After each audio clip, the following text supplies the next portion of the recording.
We thought setting up this workshop today might be very beneficial for many of our DFS clients.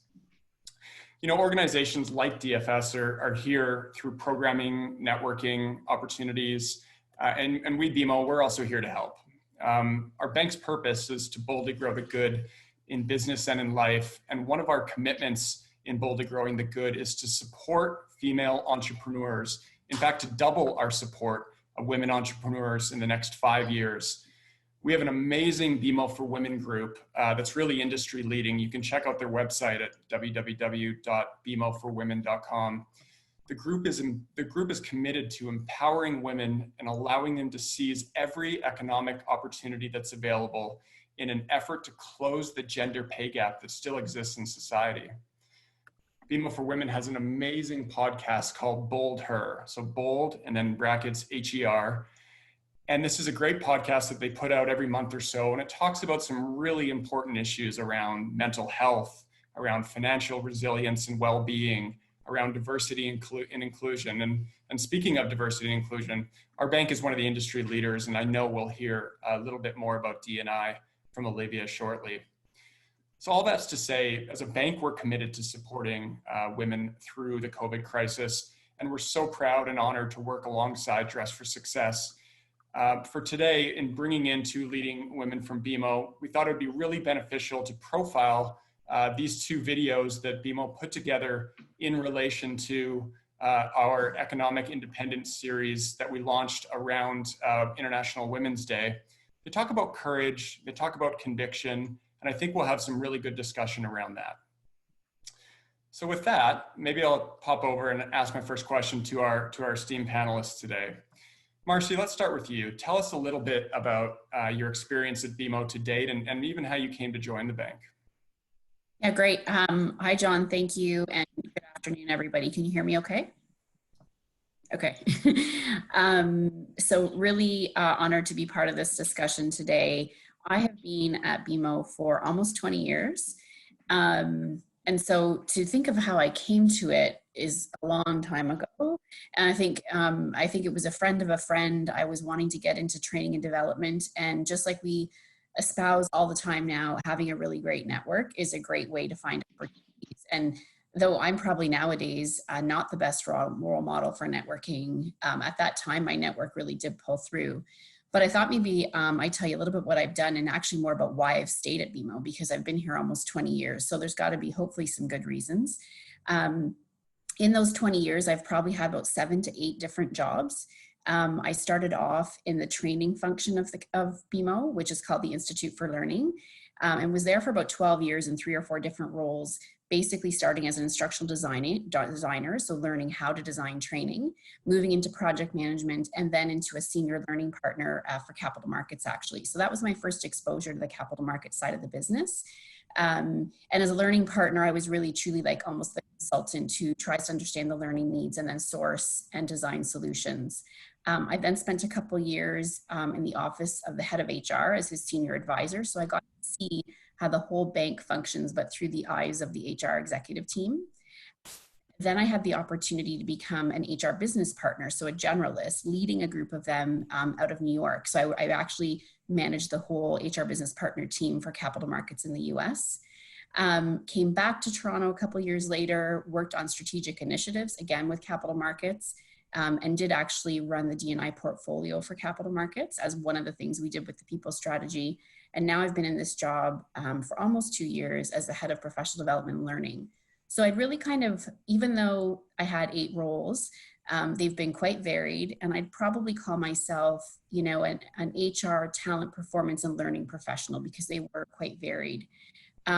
So I do bleed BMO blue, but I did tell myself early on in my career I wasn't just going to stick around because it was a big company and I had a job. I really did want to work for a place that I valued and that valued me. So if I think about the 3 reasons why I've stayed here for this long, one, I've had amazing managers. You know, you've probably heard this term before that people quit managers, they don't quit companies. And that really what has been true for me. Your manager impacts what you do every day and how you show up to work and how you feel like you're contributing, you're valued, you're being developed. And I've just worked with really amazing people managers who were very collaborative, focused on my development, and cared about me and my success. So that's made me want to stay. Two, while I feel that my contributions have warranted these things, I've been given very good opportunities for mobility and movement. So I've already mentioned a very, very varied career and different opportunities. Some of them were stretch ones, but also having the opportunity to do an international assignment. The bank also sponsored me to do my executive MBA a few years ago. So I really do feel like they have given a lot to me and had my best interest in my career at heart. So that's kind of made me loyal, to be quite frank. And the third one is the culture of the entire company. So while in a big company of 46,000 people, there are lots of microcosm cultures. At the end of the day, BMO is an amazing place to work, and there's evidence of that all over the place, and most employees do feel that way. We hear it loud and clear through our annual employee surveys. And coming as an HR professional, where I've seen behind the scenes what the bank is trying to do for its employees and how much it cares about its customers, its employees, and the communities, it's not just words to me, because I've seen the strategies being created. I've seen the leaders talk about these things being important to them. So I feel that the culture has been another big reason why I've stayed here, because it feels good to work here. So that's a bit about me. That's great, Marcy. 8 roles. Wow. Yeah.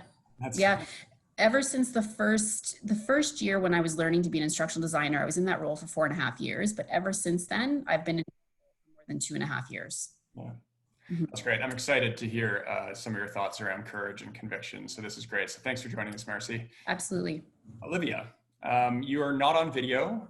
You've just dialed into this session. Can you tell us a little bit about how you came to join BMO and your experience at the bank? For sure. Just quick sound check. Are you able to hear me? Yes.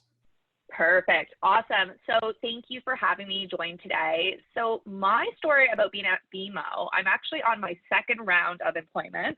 I first joined the organization about 7 years ago, fresh out of university, ready for what I called my big girl job. And then, so back then I took a role as an administrative assistant within capital markets. I loved it. It was super fast paced. There's great structure, and it was a fantastic environment. But after a couple of years, I decided to leave the bank and pursue a career in just a slightly different space. I was fresh out of university. I didn't really know the direction I wanted to go in. And I thought I wanted to be a creative. I wanted to be in more of a creative space, which you don't always associate with capital markets and investment banking. So I decided to leave the bank. I became a project manager for international conferences for clients that were within the financial services industry. To be totally honest, I worked for one of those other banks of our competitors, the green one, and I led their conferences. So I still remained within that particular space. But after 5 years of doing their events, working for the conferences, and still staying connected to that particular industry, I realized that as much as I enjoyed being in a space where I had these creative freedoms, I was traveling the world, and having like a really exciting job, I missed being part of a bigger organization, because I was part of an agency that supported that particular financial client. So I missed being part of something that's bigger. I wanted to feel valued. I wanted there to be a real sense of culture, and also the structure and security that is offered from a larger organization. So last March, I made my return to BMO, where I came in as a project manager for diversity and inclusion recruitment. What my role was there was I was to create these initiatives and lead these programs and events that allowed us to get out there and meet with some diverse candidates that are either actively looking for new work, maybe passively, and just helping spread the BMO brand. That role really made me have to lead BMO in a sense. I became so immersed in our culture. So, everything that I did was just talking about how great BMO was. And it was so authentic, because I love and value everything that BMO has to offer. So since coming back to BMO, I've never once doubted that decision. I'm so happy that I've come back to my roots. I plan to stick around for a long time. And it's an organization that's completely supportive, it's inclusive, and everything we do is very bold, which is part of our new purpose statement, to boldly grow the good in business and in life. And we live by that. We challenge the status quo. We are given opportunities to really, really push the boundaries, really think outside the box. So after only a year, I can say that every single day I am coming to work and I am able to bring my full self to work. My voice is heard and I'm fulfilled with everything that I do every single day. And that's my story about being at BMO. That's great. I couldn't be happier you went from a green bank to a blue bank. And the second part I wanted to make is your role and expertise in D&I and diversity and inclusion is going to be really interesting. And I think you'll have some very interesting thoughts throughout this conversation. So I do look forward to hearing from you on that aspect in particular. So I mentioned at the outset that the format for today was really to show two videos that BMO had put together in relation to a workplace confidence series, and then just talk about them with Marcy and Olivia. Just before we do that, I just wanted to make two sort of administrative comments. One, there is a chat window and there will be opportunities for Q&A, and I do want this to be really interactive. So please do write any questions you have at any point in the presentation into the chat box, and I will be checking that regularly, and then we can ask the panelists, or happy if you want to ask me questions as well. And secondly, if for connectivity reasons I drop off, it's not just because I need a haircut. I promise you it is only because I'm having some internet issues, so I will call back in, but hopefully we don't have that today. So I believe Rekha has sent you in the invitation for the event today the two videos that we're going to be discussing. And so if you've had a chance to watch those, great. If you haven't, that's okay too. You can certainly watch them after this session. What I'll do just quickly is recap the first one, and then we'll get into some Q&A with our panelists. So the first video was called Find Your Courage. And basically what it was our colleague Karen initially talking about how courage takes practice. Confidence doesn't come natural to everyone. And it looks very different for men and for women. It takes courage to be confident. Again, being that it's not a natural instinct of humans, it really, you have to step out and put yourself out there in order to build your confidence. But it's kind of a push-pull a bit, because it's hard to be confident until you've successfully stepped out and shown courage. And in that video, one of the panelists, Jessica, talks about how just simply going to university for her took courage. It wasn't how she was raised. It wasn't what happened in her community.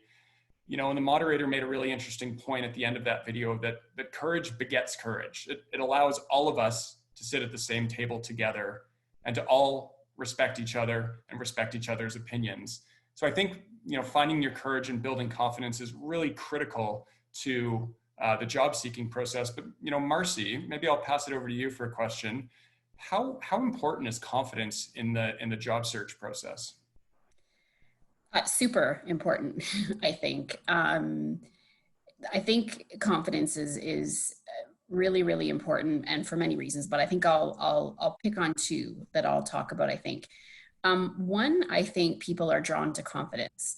And by the way, let me just start off with saying these are based, my remarks are based on my own experience with 20 years of experience, a lot of it in the HR field, and some of my own opinions based on my own interactions. But I think people are drawn to confidence, and I think demonstrated the right way, confidence can put people at ease. So if you apply this to the job application process, and if you're demonstrating confidence in an interview, it gives you immediate points. At a minimum, I think the interviewer wants to hear what you have to say. So they're automatically engaged and listening to you, and are more likely to believe in the things you're saying. And at a maximum, they may be willing to give you a chance over someone else who doesn't show confidence, because they'll see something in you that makes them feel like they want to give you a stretch, or they want to give you an opportunity. I think people innately feel something positive about you when you display confidence. So I think that's one thing, is that it may put you ahead of people who don't have it, because it's something in the way, the feeling it exudes when you're around people with confidence. The second, and somewhat related, is I feel like confidence can lead to, in the case of a job interview, when you don't know someone, can lead almost to a feeling of trust. So, and by the way, many people have confidence, but it's not good enough just to have it. You actually have to show it. You have to demonstrate it. So it's one thing for you to feel like I'm good at something, or I believe in myself, or I know I can do this job. But if you're shy, or maybe a little bit more introverted, or you haven't worked on how to show your confidence, it's not going to matter what you feel because they don't know you, right? So you have to be able to show it. They don't know you. They don't know what you're capable of. And while they can check resources, essentially you're asking for people to take a leap and give you an opportunity based on this, generally speaking, this, whether it's 15 minutes to 45 minutes of time. And you're asking them to trust that you will be successful in what you're saying to do. So your resume can say anything about your accomplishments. But if you go into an interview and you exude confidence, I believe they'll be more likely to believe you and to give you that opportunity. So showing it is even, you have to have it first, but if you have it and don't show it, then it's almost a moot point because no one's going to know you have it. So it, again, number one, I think people will be drawn to you, so they'll be more engaged and more more apt to listen to you and want to believe you. And two, it can lead to trust, and they might feel like, I get a good feeling. And by the way, this is just about feelings, and it doesn't mean it's fact-based, right? There could be someone who doesn't have confidence who is even more qualified to do the job. But I do believe that human nature means that we tend to want to trust someone who has confidence. Again, when demonstrated the right way, because some people can be overconfident as well, which is another whole conversation. Yeah, sure. And that's a really good point and a good distinction around, it's one thing to have confidence. It's another thing to show it, and then also to show it in the right way, to show it in the most effective way. I guess just going back to the first point though, like what are some practical tips, or what are some ways to both improve your confidence and also improve the way that you show or exude that confidence? Yeah, I do think confidence, and some of this is in the video, confidence comes more naturally to some than to others.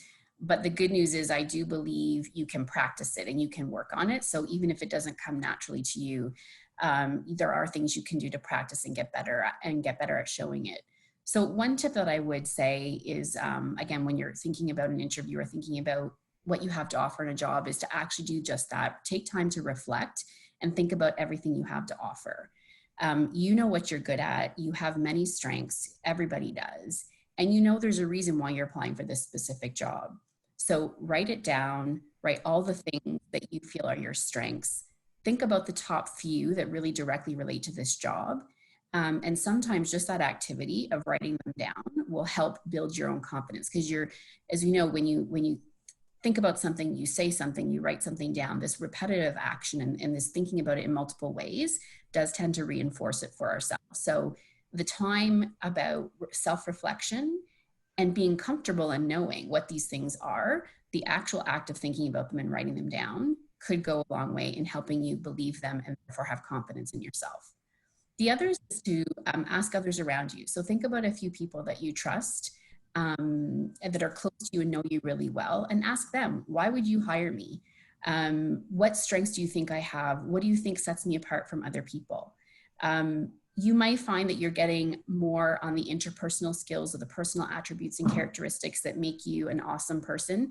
And that's okay, because there's a place for those in all job interviews as well, even if they're not talking about, say, the technical skills or more of the hard skills that might relate to this job. But when you hear people around you say you're a great problem solver, you're super dependable, reliable, you follow through, you're a great communicator, you've got a positive attitude, the act of hearing people around you that you trust say these things about you, again, could go towards increasing the belief in yourself and the confidence you have in these things. And by the way, you also may hear things that you didn't think of for yourself. So knowing how others around you perceive you is a really important way to learn about yourself as well, because you might find you had strengths that they weren't even on your radar. They weren't things that we don't always see ourselves as others see us. That's quite common. So you might learn something new about yourself as well. And the third thing I would say is prepare and practice. This might sound like common sense that when you go for an interview, you prepare for. But again, when it comes to your confidence, think about the questions you think you might be asked to answer, and write down answers and practice saying them. You should very easily be able to answer a question around what are your greatest strengths or what sets you apart from your peers. I've interviewed people, and if they have to go, well, if this stuff doesn't roll off your tongue in an authentic way, it will be obvious. And so the point is, the more you practice it, and in a conversational way, I don't want you to sound like you're reading a script, okay? It's not about writing 3 sentences and memorizing. because to the point, the more you believe them, the more you practice it and say it, you might believe them and it will increase your confidence. But imagine if you're not able to talk about your strengths and why you should have this job or what sets you apart from others or why you yourself think you're great, then why should this potential employer think you're great and want to give you the job? Yeah. Yeah, that's really good, Marcy. And I love the practical advice around literally writing down the things that I'm just looking at my notes that that are important to you, that you have to offer essentially. And there's no silver bullet saying the one thing that every candidate needs to offer is X. What makes people really interesting when I'm sitting on the hiring side is diversity of thought, diversity of experience. I love if people can have confidence in themselves and knowing that they have different experiences than the interviewer, otherwise they'd be in the interviewer's position. I think it's so powerful to bring your most authentic self to that interview. And if it means writing it down and repeating it and practicing as per your tips, like, I think that's really powerful and can go a long way in an interview. So that's great advice, Marcy. Great, thanks. There's some great conversation in the chat right now. Before I get to the chat though, what I'm going to do is, Olivia, I want to ask you a question specifically around the point I was just making around courage. How do you show courage if you feel like you're different from the interviewer, or you may be a little bit different than the company in which you're applying for? You feel like your skills may not be exactly what the typical employee looks like in that organization. How are you confident then? For sure. So it can be really difficult, as Marcy was alluding to find the courage in those situations, especially when you feel that you're different from the individual or the organization that you're engaging with. I know I have personally experienced this, so I can give a little anecdotal advice on this piece. So for an example, as I mentioned, I started at BMO many, many, many years ago when I was fresh out of university. I thought I knew all the answers, knew exactly what I wanted to do, which was not the case. But when I had my first interview with BMO, I was concerned because I was interviewing for the investment banking side of the organization. And when you think of investment banking, you don't always think of the most out of the box ideas. I have some creative tendencies. I have what I like to call a quirky disposition. I like to kind of make light of many situations and try and bring that energy forth. And I was really worried that this part of me, which I respect and value and my friends and family really like about me, wouldn't necessarily be a right fit for this particular line of business. Like I said, within that particular space, I was under the impression that everything needed to be done by the book. So going into the interview, I'm like, okay, they're going to look at this girl. They're going to, see how she communicates and how she has this creative experience and background. How is that going to fit in? And then I walk into the interview and, it was very formal and I'm super intimidated. And I'm just like, I have nothing to offer them right now. But what I chose to do instead was just take a moment and really think about, okay, these things that are really making me feel discouraged right now could actually be positives. And so I kind of tapped into how can I look at these qualities that I have and how can they bring value to the employer? As Marcy also said, we have to remain our authentic self. I'm a firm believer that you need to work somewhere that you can be yourself. You can bring your whole self to work to an extent, but I was like, I need to tap into this and show them that this part of me who I value and appreciate so much can actually be a positive. So by leaning into that, I realized that the creative and out of the box thinking, if that's something I value very much so, if I can harness that appropriately, they're going to see that as a value. When it comes to the creative part of me, the one that's always wanting to try things differently and do things like I guess in just a very creative way, how can I communicate that to them that they see the value? So when I sat down and realized that all these things that were very discouraging to me were actually positives, it innately made me be able to come to an interview and get through it with a lot more courage than I thought I had.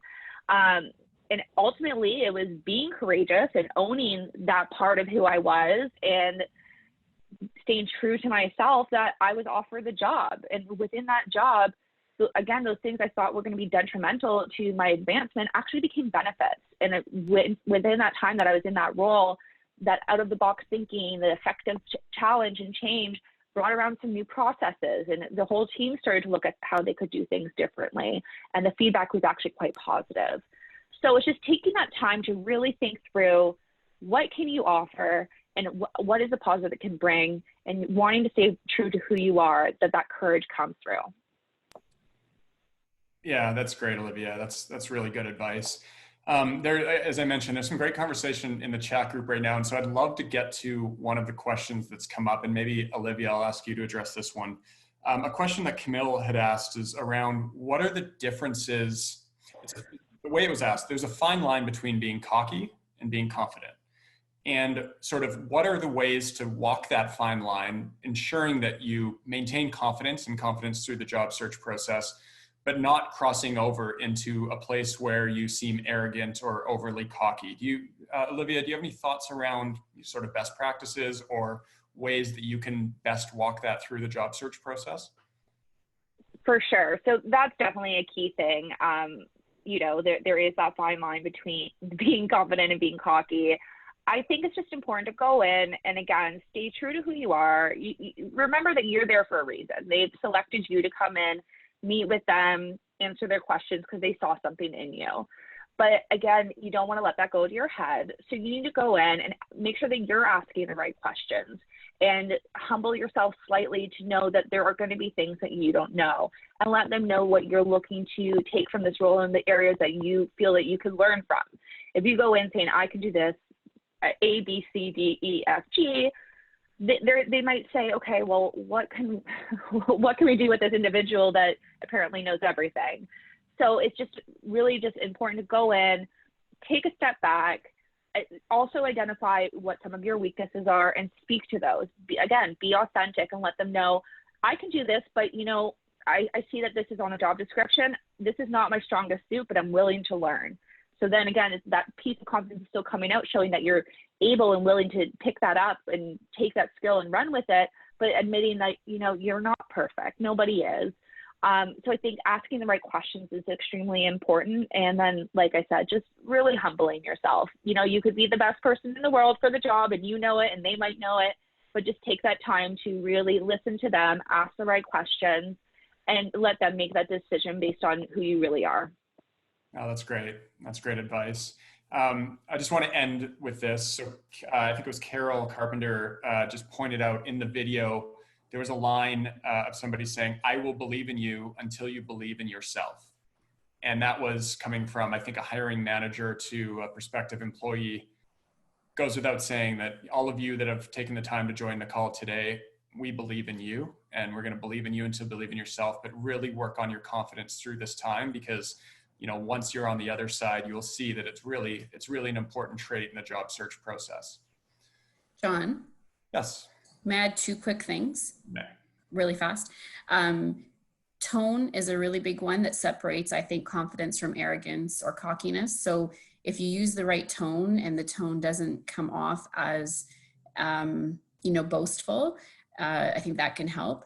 And also acknowledging other people's strengths or what other people are good at gives you almost permission to acknowledge what you might be good at. So if it's not just about you, but if you make it about others as well, it's another way to kind of show that you're balanced and you can see multiple perspectives and it's not just about you. That's good. Thank you, Marcy. Okay, the second video that would have been sent around to you was called Own Your Conviction. And Own Your Conviction, it opened up with our colleague Miata saying that, you know, being convicted in and of itself, it opens you up to criticism. But it's critical to defend your convictions, defend your belief. The ultimate conviction is that you and we all belong at the same table. Don't compromise what you are or who you are for what you think others think you should be. That's a mouthful. Be your authentic self. There's a really good example in the video. I think it was Rennie that said, you know, she talked about different labels, and there are instances where an action that a man takes may be called assertive, whereas an action that a woman takes, she may be labeled as bossy. And we're going to come back to this point because I think it's critical. But I think, you know, all of this comes back, you know, to conviction and understanding what your values are and then really owning them and making sure that those come through in the job search process. So Olivia, I'm going to come back to you on conviction. Can you tell us a little bit more about, what you think about owning conviction in a job interview and what that looks like? Absolutely. So it's extremely important to own your conviction in any circumstance, especially in a job interview. Like you said, John, like your conviction is made up of your opinions, it's your values and beliefs, and that's ultimately makes up who you are. And I think you'll see a theme running through these answers that both myself and Marcy are giving. It's about the authenticity and just being who you really are in these job interviews. So these convictions are ultimately how you ground yourself and determine how you view both yourself and the world around you.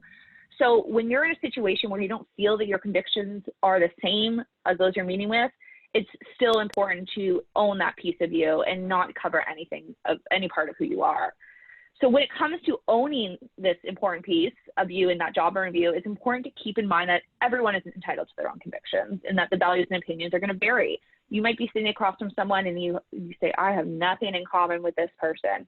But instead, look for where there is similarities. What can you relate on? Communicate what's important in terms of your values and what are you looking for in a manager, in a workplace, in a work style, and you need to stand true to that.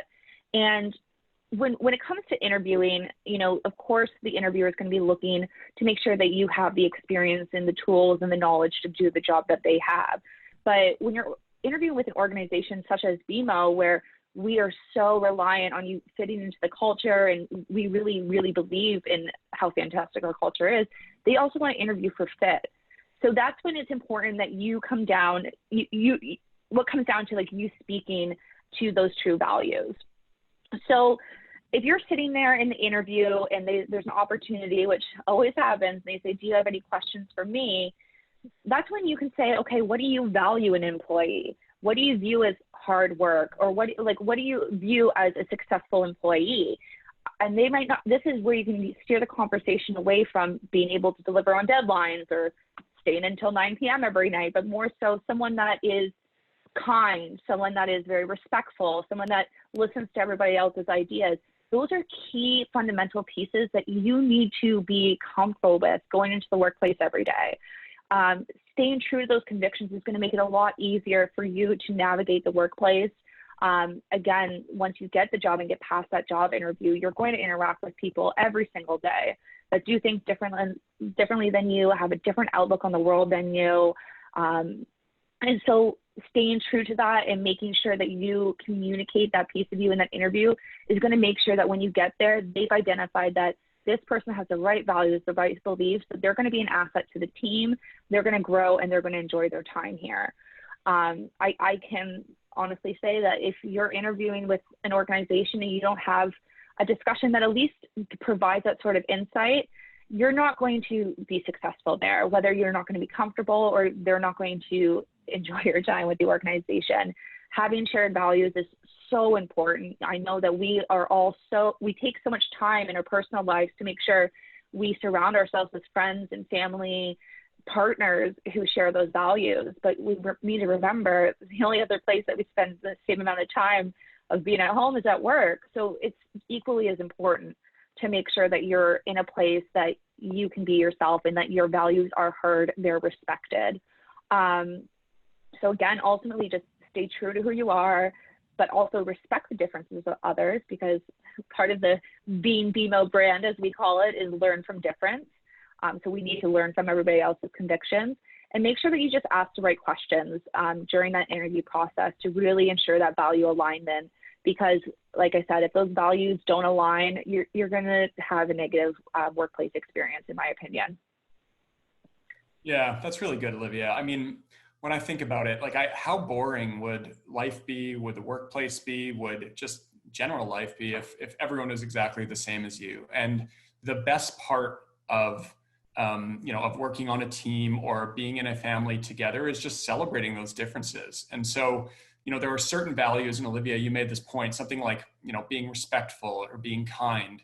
Those are table stake values. So virtually every organization in the world is going to need somebody that exemplifies at least some element of respectfulness and kindness.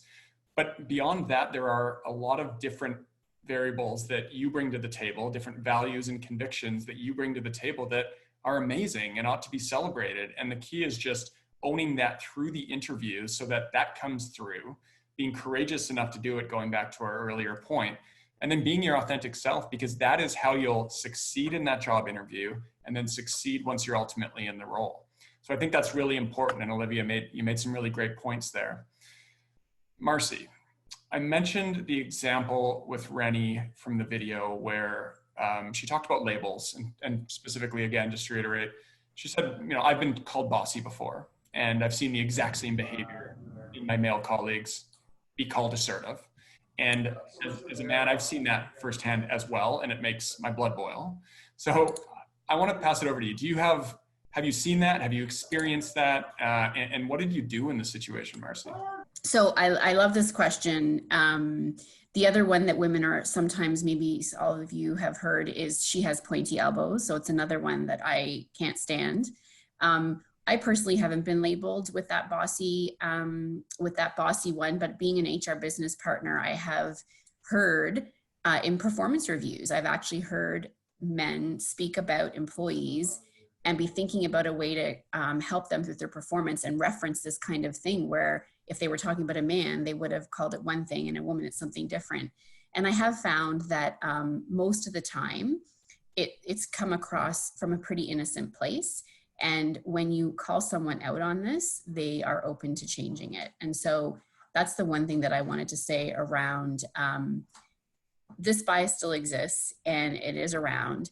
But if every one of us, when we hear it, calls it out and tries to offer a different perspective or a different way to look at it and actually shares how it makes women feel, it's through the repetition, persistence, and a million little actions that will actually kind of change it over time. So the other thing I wanted to take this question a little bit differently too, because I think it would be great. On one hand, we don't want this label. On the other hand, I think there's things that we can do to actually avoid getting the label altogether. And so to Olivia's point and what we've been reinforcing, this is not about changing who we are, but I do think there's a time and a place for everything. And so as an example, I'm a massive swearer. I find it very, very satisfying to swear at the right time and place as a way to express emotion. But I don't go around at work swearing all the time. I mean, to be honest, in this closed room with some close colleagues, I might be able to do that, but it's not what I do all the time because I'm a grown-up, I'm a professional, and there's a time and a place for everything. So I think we can always make small little adaptations to who we are in order to fit the right circumstance, again, without changing fundamentally who we are. And so with that in mind, I think it'd be great if instead of hearing that someone's bossy, we heard someone say about a woman, hey, she's really direct. She has a strong point of view and gets her point across and doesn't have any fear of speaking up, but she does it in a really respectful way. And I don't feel, it doesn't bother me. I'm not annoyed by it. So she does it in a respectful, inclusive way that doesn't put my back up. And so I think there are things we can do around the words we choose, the tone we use to avoid getting that label altogether. I think the other thing about this is acknowledging that, whether someone was called bossy, like those derogatory things tend to be involved. There's some kind of emotion involved. So if I'm just a direct person, but I say it calmly and respectfully and in a collaborative way, I'm not likely to be called bossy. But if I do it with a lot of emotion involved, that's where we get the label. So I think the point is we're allowed to be emotional people at work. We have emotions, we're humans, but it's around finding ways to channel the emotion, to acknowledge the emotion, to put it in its place, and to continue on with being productive and effective at work. And there's ways to do that. Take a pause, go on mute if you're on a conference line and pound the desk if you need to. Even if you're in a conversation and everyone's frustrated and there's a lot of emotions rising, say, guys, we're all frustrated right now. Acknowledge the feeling. I'm frustrated too. It makes sense. But can we just put our emotions aside and just try and peel back the situation for the problem we're trying to solve? So I think that if you can work through emotions, you also won't get the labels. Someone might know, well, she can be, she or he can be passionate, but they can acknowledge their emotion, maybe show a little bit of it, but put it aside for the time being and then get to actually solving the business problem. Because I think those are just really good skills to have anyway, separate from the fact that we don't, as women, want to be called bossy. Yeah. Just a quick explainer. One question came in: what do you mean by crazy elbows, or crazy or pointy Oh, elbows? pointy elbows, pointy elbows. Yeah. So there's a phrase that women sometimes are called, they have pointy elbows or sharp elbows, to show that they like to, like, jabby, fighty, feisty. Again, it's a little bit derogatory. It shows that she might be aggressive or feisty or likes to put up a fight or be argumentative. That's kind of the term, but they call it pointy elbows. I'm going to encourage everyone to have pointy elbows. I'm just going to go ahead and say it, because what the heck, you know what I mean? Like again, if that's who you are, if that's your authentic self, just be yourself. And if it means that you stand up for the things that you believe in a respectful way, and we talked about values earlier, but like, just be yourself and don't worry about these labels. And I hope, and I'd like to think that these labels will go away at some point. And actually, Monica raised a good point and a good story about how she stood up for a colleague when she was seeing something very similar. She wrote that in the chat group. Olivia, I'm going to come back to you for one final question. So around the conviction question again, like, how do you find the right balance between being your authentic self and being the ideal or perfect candidate for the role that you're interviewing for? How do you find that balance? Yeah, so that's a great question, John. And it can be extremely difficult to bring your whole self and authentic self. Again, that theme that's just working its way through this discussion today, to bring the whole self to the table, especially in high stress situations. When you're in an interview, you have many thoughts and questions running through your head. On one hand, you want to appear as the perfect candidate for the job. You want to be the one that has all the right answers to their questions, the right experience, and the right personality. But again, like, it goes back to what I was saying earlier. When interviewing, it's just important to showcase who you really are and stand by your convictions, whether they're different or not. No matter the job, that you want to ensure that you're working at an organization that allows you to bring your whole self to work. And like I said in my introduction, that is why I'm at BMO, is I know that I'm here because they value who I am outside of work, and all the pieces that make me who I am. They want me there.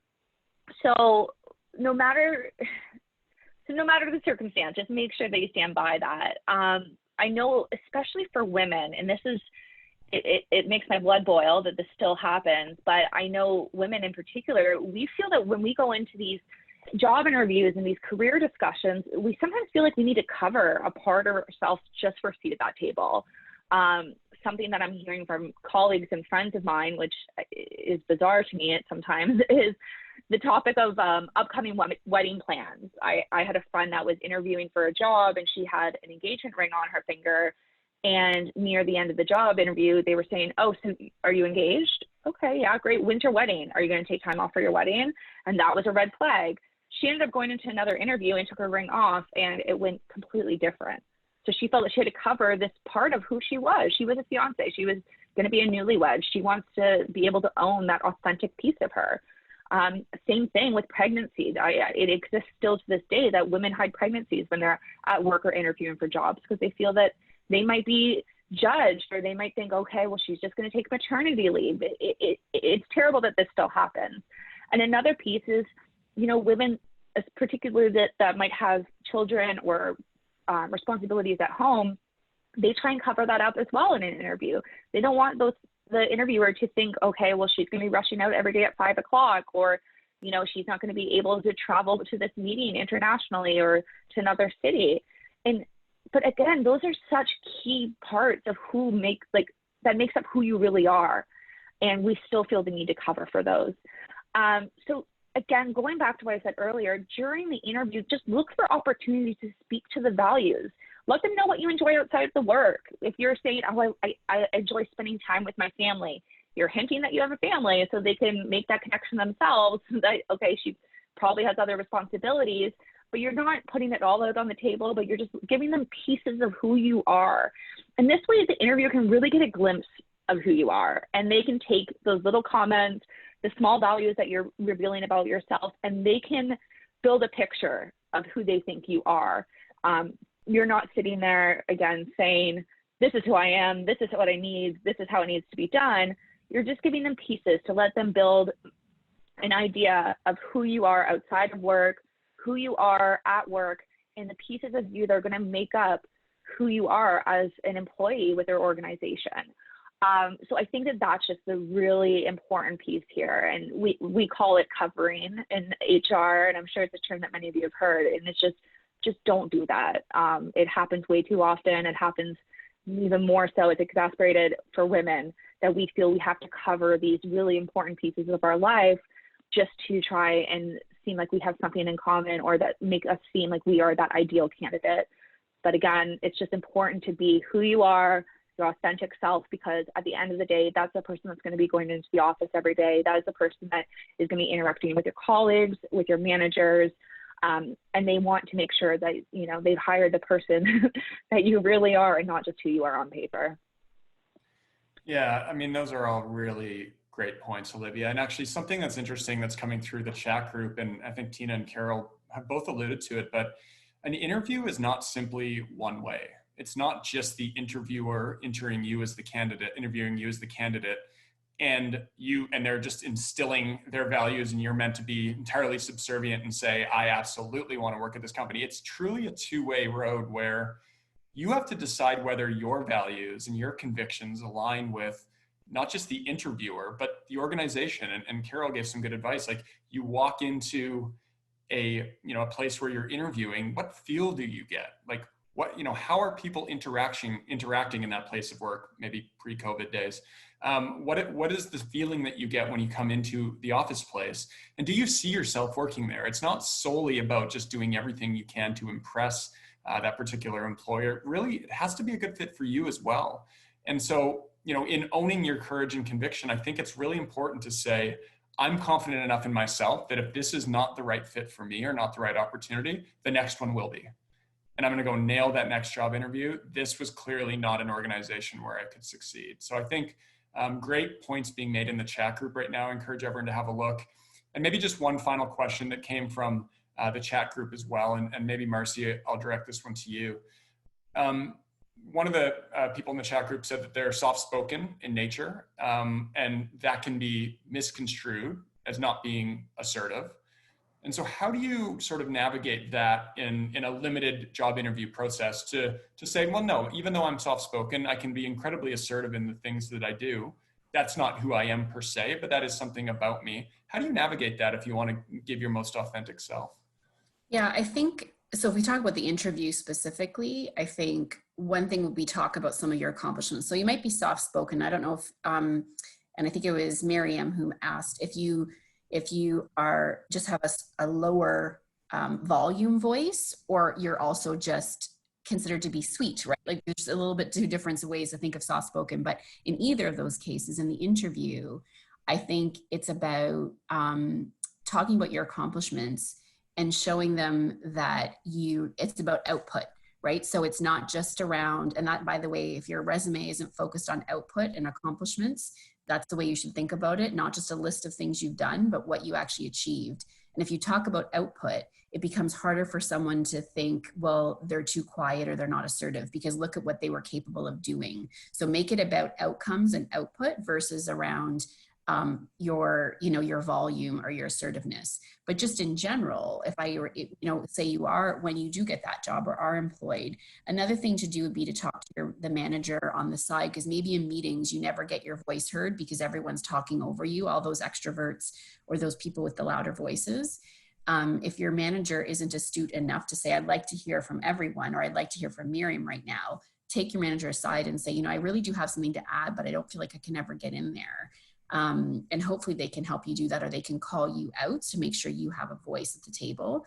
Because if you have something of value to say and you have a good manager, I guarantee they'll want to hear it. You just need to find your way to get into the conversation. And certainly they might be able to help you think of tactics as well. Yeah, that's really good. And I think that's probably resonates well with a lot of our clients that are on the line today, because when we're looking at outputs or outcomes and really stressing those things that you've done, like, you've all showed up today, which in and itself takes courage. We're on a Zoom chat. A lot of you are posting different questions into the chat group. It's really powerful that you've shown up and you're interested in developing some skills to then allow you to be even more successful in the job search. So I know we're getting close to 5 o'clock now. I did want to wrap up just by thanking you all for being here and really just applauding you. It does take courage. So you guys are halfway there, and continue to work on skills. I think through this time, we all find ourselves with a little more time through COVID, and just keep working on yourself and working on your skills. And it'll translate not just in job searches or not just in the workplace if you're currently working, it'll translate, into your entire life.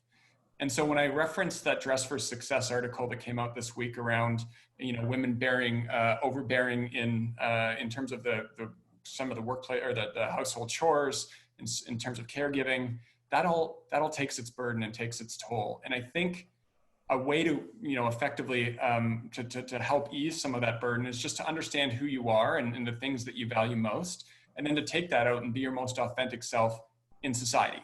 In the workplace, yes, but just generally in your family and society. And continue to stay close to organizations like Dress for Success. They're doing some great programming and networking opportunities through this. I know they're talking about doing some mock interviews and likely will be in the coming months. So do stay close to Dress for Success, because there's some great programming that they can help with. And know that we at BMO are here to help as well. We're all in this season together, guys. And I just want to encourage you to remain hopeful and just know that the best is yet to come. Just stay positive and keep working on yourself.